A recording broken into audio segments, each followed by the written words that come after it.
mais uma vez agradecer a Deus pela oportunidade de estar aqui, trazendo uma mensagem do nosso Mestre Jesus aos espíritos benfeitores dessa casa, que nos amparem neste momento e sempre. O que me inspirou a falar sobre as bem-aventuranças de Jesus foi este livro, ao qual eu comecei a ler, que o professor Bosco, um dia comentando, ele trouxe para mim, eu comecei a ler, cheguei no Sermão do Monte. E aí eu fui analisar o que seria esse Sermão do Monte. A partir daí, eu preciso, para falar do Sermão do Monte, eu preciso falar para vocês um pouquinho da literatura religiosa do povo hebreu, porque era para quem Jesus falava naquele momento.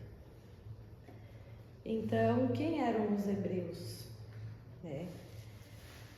Os hebreus, eles aparecem nas escrituras sagradas, popularmente conhecido na Bíblia, no Antigo Testamento, nos livros de Gênesis, Êxodo, Levítico, Números. Mas também a vida dos hebreus é descrita na Torá, que é o livro sagrado dos judeus. Os hebreus também são chamados de judeus. Onde eles viviam? Viviam na Mesopotâmia, que é uma região onde nós conhecemos atualmente como Oriente Médio, na região ali onde nós temos o Irã, o Iraque, o Líbano, é naquela região ali que eles viviam.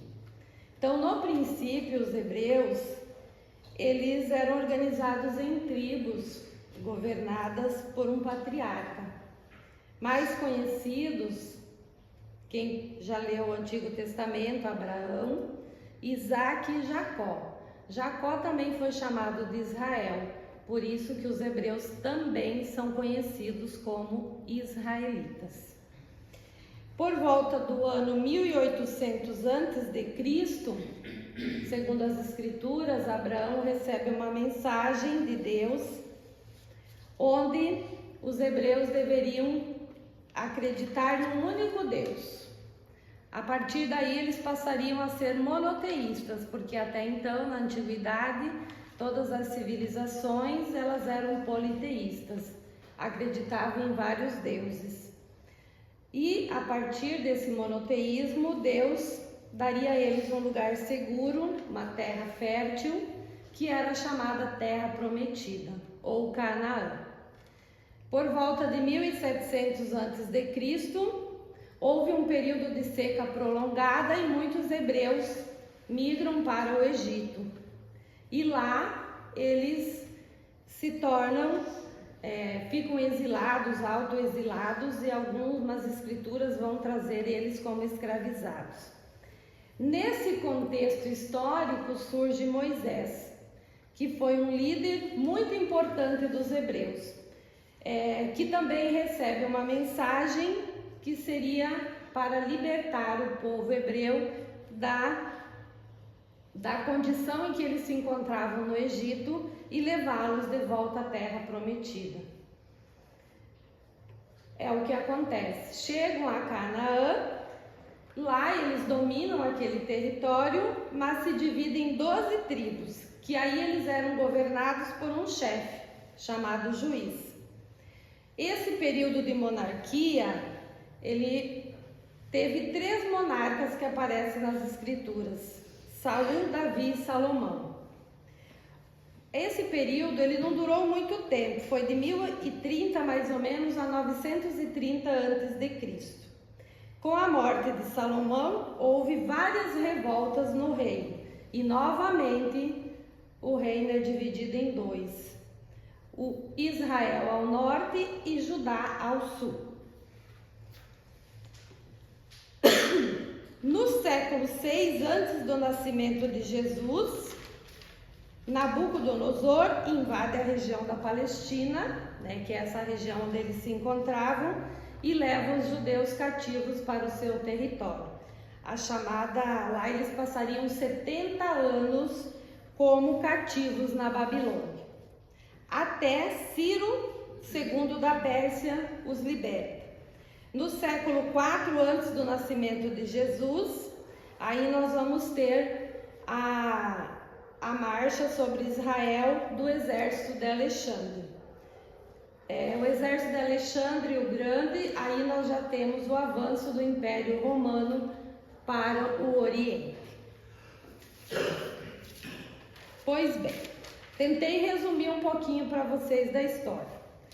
No ano 63 da era cristã, é o momento em que o exército romano, então, marcha definitivamente a Jerusalém, sobre Israel. O povo de Israel, então, nesse momento, também vive um período de dominação muito difícil, porque o Império Romano, ele era esmagador, era violento, era opressor.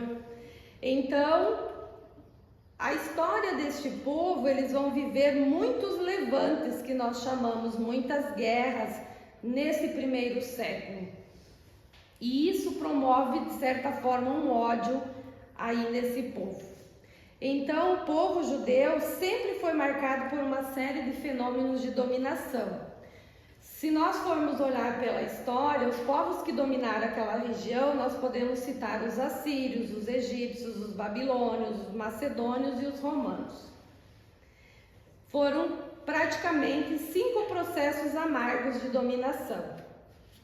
Então, o homem israelense, ele também nesse período, nesse contexto histórico, a gente ouve também, e as escrituras apontam um pouco isso, sempre quando havia esses processos de dominação, sempre eles tinham o que eles chamavam os messias, a vinda dos messias. Se nós formos contextualizar hoje, demoraria mais tempo, mas os judeus hoje ainda esperam a vinda do Messias, porque sempre haviam essas profecias. Mas eles sempre sinalizavam que haveria um homem que o traria e libertaria o povo daquela vida amarga em que estava. Cada vez que Israel ficava sob o jugo de um povo, eles diziam: agora vem o Messias. Então, a história do povo hebreu, resumindo, sempre houve profetas que por lá apareceram trazendo profecias, mas nas escrituras também aparecem lá que praticamente 400 anos silenciou-se as profecias. Eles não tiveram mais isso. 400 anos antes do nascimento de Jesus. Porém, Jesus ainda não havia começado a sua vida pública e Israel estava silenciada. E os judeus permaneciam ainda muito interessados em receber esse Messias que o tiraria daquela sociedade marcada pela forte opressão. Então Jesus vai encontrar um ambiente político marcado pela opressão, pela miséria, que o Império Romano havia promovido naquele momento, naquela sociedade. Os pobres, os doentes estavam na margem da sociedade. Então, eles estavam sedentos de um Messias. E Jesus aparece, segundo o evangelista Mateus, justamente dizendo que ele era o Messias que eles tanto esperavam. Então, o evangelista Mateus, ele reserva 3 capítulos da obra do Evangelho para falar do discurso de Jesus, quando Jesus, na verdade, inicia a sua pregação pública. E nós podemos dizer assim que foi uma das mensagens mais lindas que Jesus trouxe para nós. Eu até já citei numa outra palestra que não era necessário mais nada, só observar o discurso que Jesus faz no chamado discurso ou o Sermão do Monte. Por que ele teria feito esse discurso no alto da montanha? Porque, segundo as Escrituras, ele se batiza ali e sobe no monte e faz a sua pregação. No Evangelho, Mateus reserva assim, então lá aparece a palavra multidão. Quem são essas multidões?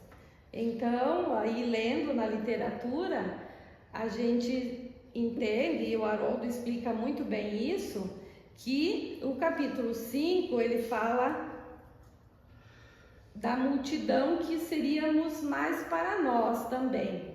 No capítulo 6, para os ricos e poderosos. E no capítulo 7, para os sacerdotes. Aí coloca-se também que Jesus, ele fala no capítulo 6, o discurso dele faz referência ao egoísmo, e no 7 ao orgulho. Ele chama atenção para essas duas situações. Mas vamos nos ater então ao capítulo 5, que é o que nos toca de maneira mais próxima. Porque ele vai falar as suas primeiras palavras, e não são palavras ao vento, são as chamadas bem-aventuranças. Para isso a gente pode fazer uma análise dessas bem-aventuranças e nos permitir que na verdade não são palavras soltas, mas são lições, como eu já havia falado antes. Basta a gente pegar o Sermão do Monte e nós teremos a nossa vida transformada. O que nós temos, as 9 bem-aventuranças, na verdade, é um trabalho de transformação da criatura. Ele propõe, Então ele quebra aquele silêncio dos 400 anos sem profecias e traz, vamos dizer assim, um discurso que naquele momento para os judeus o Haroldo coloca assim como uma bomba no meio daquela multidão. Então, a primeira bem-aventurança que ele fala no Sermão do Monte é que os pobres, bem-aventurados os pobres em espírito, porque deles é o reino dos céus. Essa frase, ela desmonta totalmente a lógica da sociedade judaica, porque os judeus até então, eles lutavam, queriam uma vida, não havia igualdade social, havia uma desigualdade muito grande. Então, por que todo o Antigo Testamento não se fala da felicidade da criatura, e Jesus vem neste momento falar do que é a felicidade para a criatura? Porque na primeira fala ele diz: sejam felizes. Quem serão os felizes? Será que eram os ricos, os sacerdotes, os poderosos do templo de Israel? Não, ele não falava. Quem eram os pobres em espírito? Então vamos trazer para nós essa fala, essa primeira bem-aventurança. É aquele que consegue perceber que todos nós somos imperfeitos. Quando reconhecemos que somos, na verdade, ainda cheios de imperfeições. Ai de nós quando achamos que nunca erramos, quando nós temos a certeza de que estamos certos. Coitada da criatura humana que acha que está sempre certa, que nunca falha, que nunca erra. É a soberba, Todo aquele de nós que se veste com a capa da soberba está condenado a sofrer. Por isso que ele fala aonde está a felicidade. Onde está o caminho da felicidade? Então, bem-aventurados aqueles que sabem que são imperfeitos. E Jesus aí neste momento, quando ele fala o reino dos céus, nós também podemos fazer uma referência à imortalidade da alma, que são as passagens do Evangelho, quando ele diz que a felicidade não é deste mundo, mundo material em que nós estamos. Então, somente aqueles de nós que temos a condição de compreender as nossas falhas é que a gente estará em condição de viver em paz mesmo. Se formos atualizar isso para uma fala de Joana de Ângeles, ela diz assim: felizes os que fazem o seu autoconhecimento, porque poderão descobrir o que precisam fazer para serem felizes. Primeiro, então, nessa primeira bem-aventurança, eu preciso descobrir que estou errado. Depois, eu preciso mudar. Quando eu consigo enxergar as minhas imperfeições, aí eu inicio um processo de mudança. O meu autoconhecimento. Então, Jesus, nessa primeira bem-aventurança, ele levanta a bandeira da necessidade do autoconhecimento. Você precisa saber que você tem falhas, que você não é perfeito. O reino dos céus é a possibilidade da felicidade interior. Existe para que você saiba que você tem defeitos, mas você pode mudar. Ali tem uma fala assim, ó. O reino dos céus é a possibilidade de felicidade interior. Ela existe sim para os que sabem que possuem defeitos e que podem mudar e precisam mudar para ser transformado. Então, a primeira bem-aventurança é a descoberta da necessidade da mudança. É por onde tudo começa, comigo. A segunda bem-aventurança: bem-aventurados os que choram, porque serão consolados. Então, felizes as criaturas que choram, porque descobriram que são pobres em espírito, porque descobriram que é imperfeito, que é pobre, que chorou, teve consciência das suas imperfeições.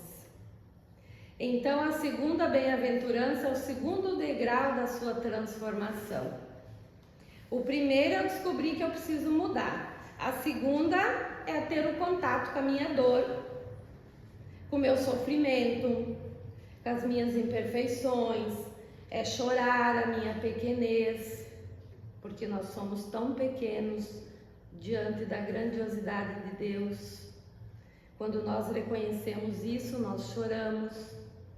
Ficamos tristes, lamentamos os nossos erros, as escolhas equivocadas que fizemos outrora, mas necessitamos esse contato com essa dor para que a gente consiga dizer: meu Deus, eu preciso mudar urgentemente para encontrar a felicidade.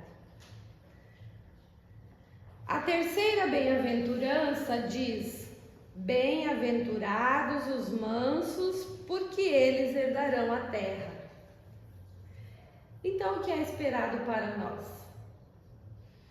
Que depois que a gente passa por uma tristeza, reconhece os erros, faz as pazes conosco mesmo, o auto-perdão é tão necessário. Eu me perdoar, eu me reconciliar comigo mesmo, com nós próprios. Depois de eu lamentar muito, de eu dizer para mim mesmo: agora eu entendi que eu preciso mudar. Quando eu consigo fazer esse movimento, eu consigo me pacificar por dentro.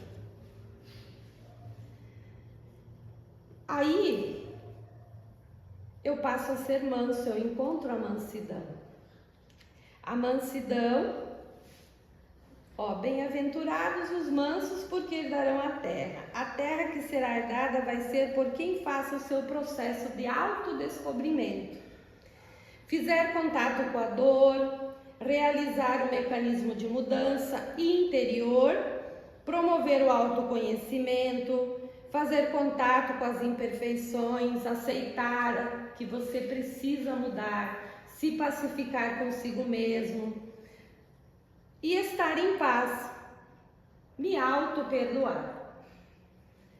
A culpa não serve para nada. Se eu me sentir culpado, eu não vou encontrar a mansidão. Essas 3 bem-aventuranças, as 3 primeiras, elas dizem a mim, o meu interior. É eu diante de mim mesmo descobrindo as minhas imperfeições, os pobres em espírito. Eu diante da minha dor, saber que eu serei consolado. E eu me autodescobrindo e me perdoando, encontrarei a mansidão. Então, para que eu consiga ter a mínima condição de permanecer no mundo de regeneração, a gente vai se regenerar, e para isso é preciso que estejamos predispostos a fazer um movimento de transformação interior. Eu não vou mudar nada lá fora se eu não começar por mim.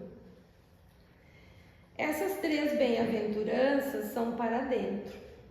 Então, relembrando, primeiro eu me descubro, eu choro, depois eu sinto uma inquietude interior, até eu libertar a minha alma. É um mergulho no eu, a partir da minha mansidão, da minha paz, a minha paz interior, que eu passo a ser uma pessoa melhor. Todos na sociedade, automaticamente essa energia, ela vai ser vibrada para mim também, porque eu estou bem, eu estou em paz. Aí eu já posso ir para a 4ª bem-aventurança.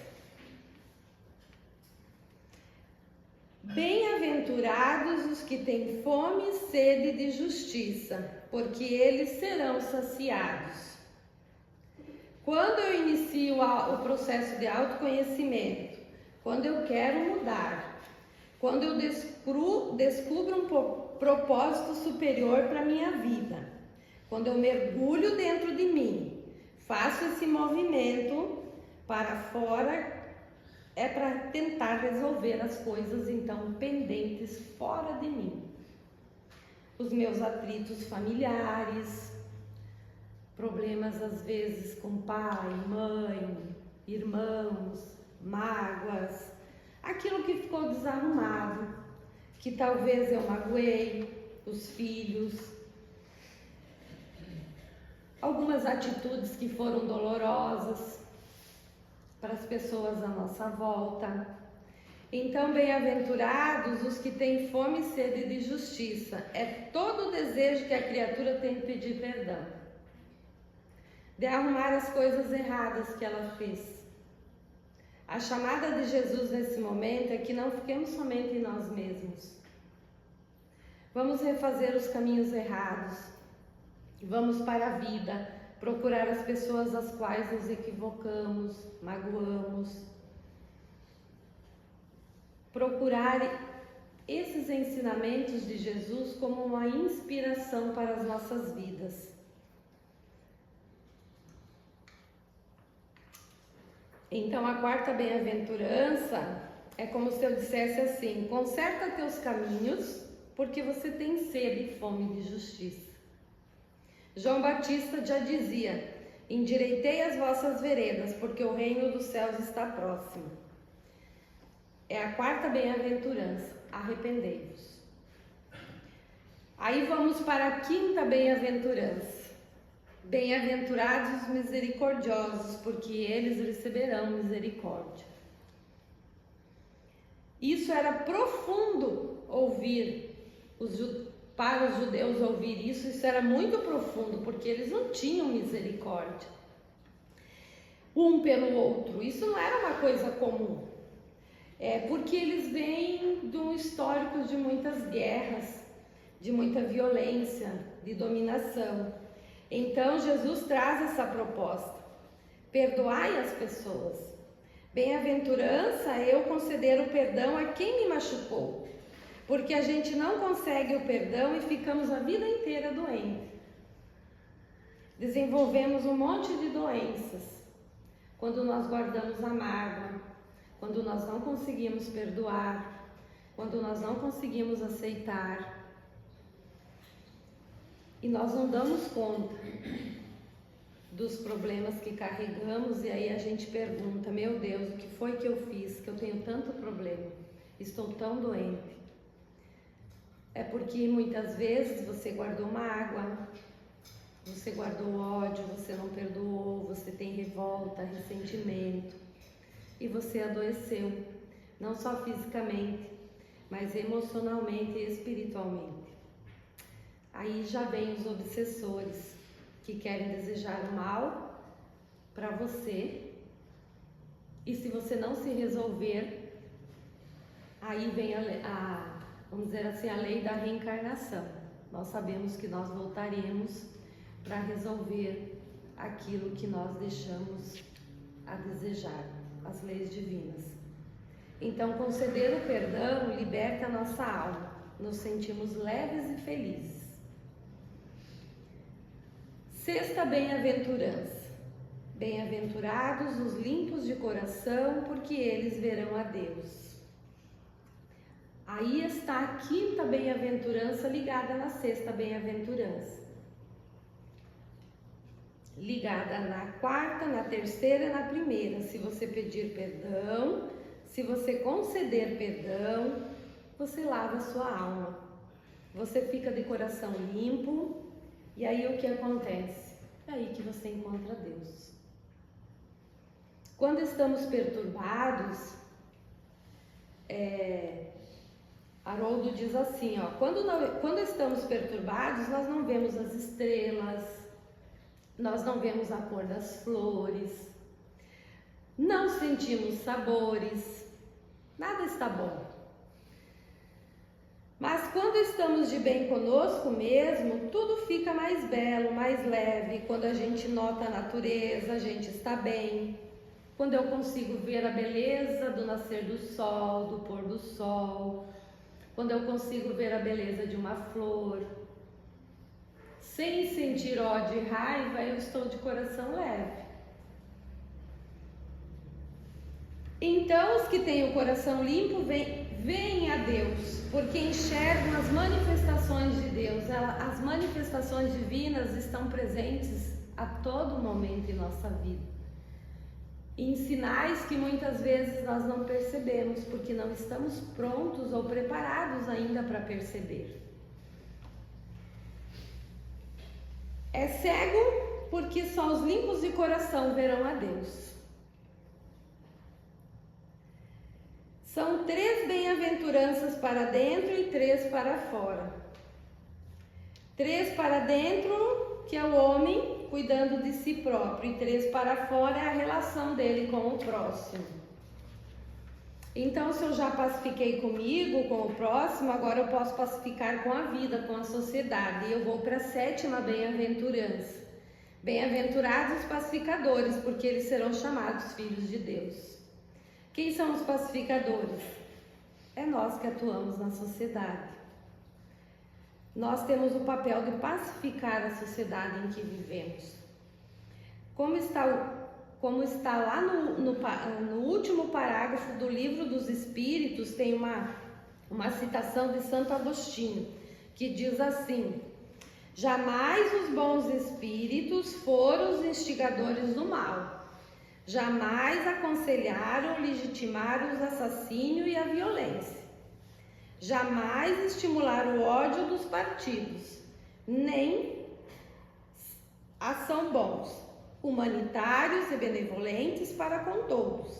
Esses os seus prediletos e prediletos de Jesus, porque seguem a estrada que este lhes indicou para chegarem até ele.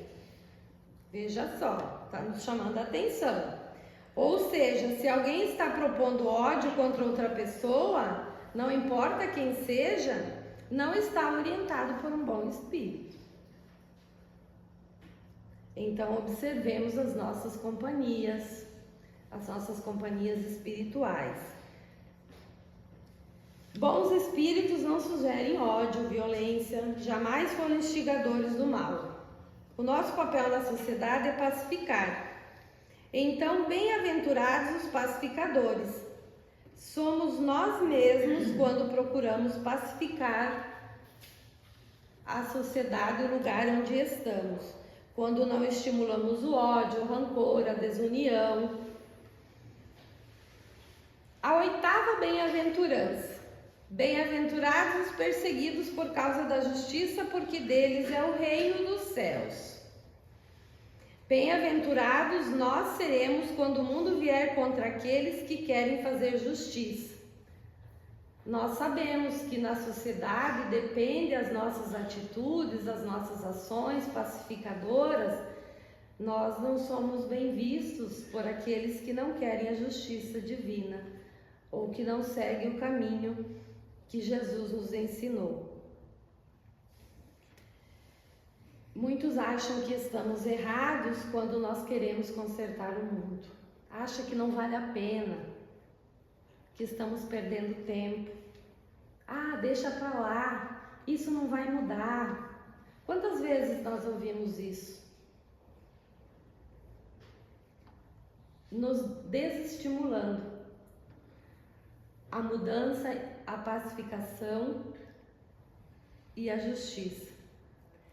E a última bem-aventurança: bem-aventurados sois vós, quando vos injuriarem e perseguirem, e disserem todo mal contra vós por causa de mim. Olha que Jesus estava no seu primeiro discurso e ele já sabia que teriam pessoas contrárias a eles, e nós sabemos que nem todos os judeus o seguiram. Nem todos os judeus tomaram ele como o Messias e ainda esperam a vinda do Messias. Ele já sabia que ele influenciaria a sociedade em que ele estava. Então ele traz para nós nesse discurso um plano de trabalho espiritual. Que plano é esse? Então, saber que eu estou errado, constatar que sou pequeno, chorar, depois pacificar o meu eu, ir de encontro ao outro, consertar os caminhos, perdoar quem me feriu, encontrar a quietude interior, daí sair pelo mundo pacificando todos os conflitos em torno de nós, depois não se angustiar por conta das perseguições, porque queremos fazer o trabalho de tentar ajustar o que está fora do lugar. Muito menos nos machucarmos com as feridas que as pessoas nos farão, porque buscamos o amor do Cristo, que é um terceiro nível de quietude na nona bem-aventurança. Então, Jesus, ele fala no capítulo 5 para os seus seguidores, que foi a primeira das multidões. Aí, o discurso, a gente também pode observar que o capítulo 6, o Sermão do Monte, ele fala para os ricos e poderosos, e o terceiro e último capítulo do texto é destinado para os sacerdotes, para os orgulhosos. Então são 3 capítulos, 3 multidões, discípulos, ricos e poderosos e sacerdotes. Mas aí havia uma 4ª multidão que vai aparecer no final, que é constituída pelos miseráveis, os deficientes, os doentes que não conseguiram subir o monte, que estavam lá embaixo. Aí Jesus desceu, cura um homem que tinha hanseníase no pé do monte. Essa 4ª multidão são todos aqueles que não conseguiram subir, não desistiram de ir com todas as suas limitações. Mas também podemos observar a 5ª multidão. Eram aqueles que não foram, eram aqueles que ficaram na janela com preguiça, ficaram indiferentes, eram aqueles que criticavam. Então hoje, quando esse discurso nos é falado, quando você vai ler, ele é tão presente, ele é tão certo para o tempo presente, tão novo. Por que a gente não subiu no monte para ouvir o Cristo? Mas ele nunca desiste de nós. Ele continua nos oferecendo os seus mensageiros.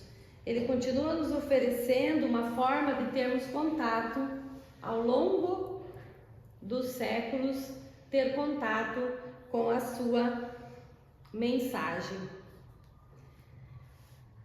Então, que a gente consiga fazer contato e Ele consiga acordar essa multidão de indiferentes, que muitas vezes nós somos indiferentes.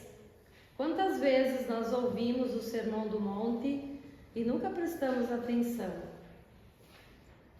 Que o Sermão do Monte não é uma leitura desconhecida. Que não sejamos indiferentes nesse grande processo de desenvolvimento das nossas almas.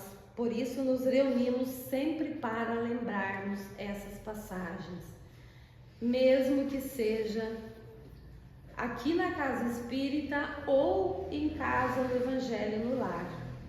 Sempre relembremos essas passagens de Jesus no Evangelho.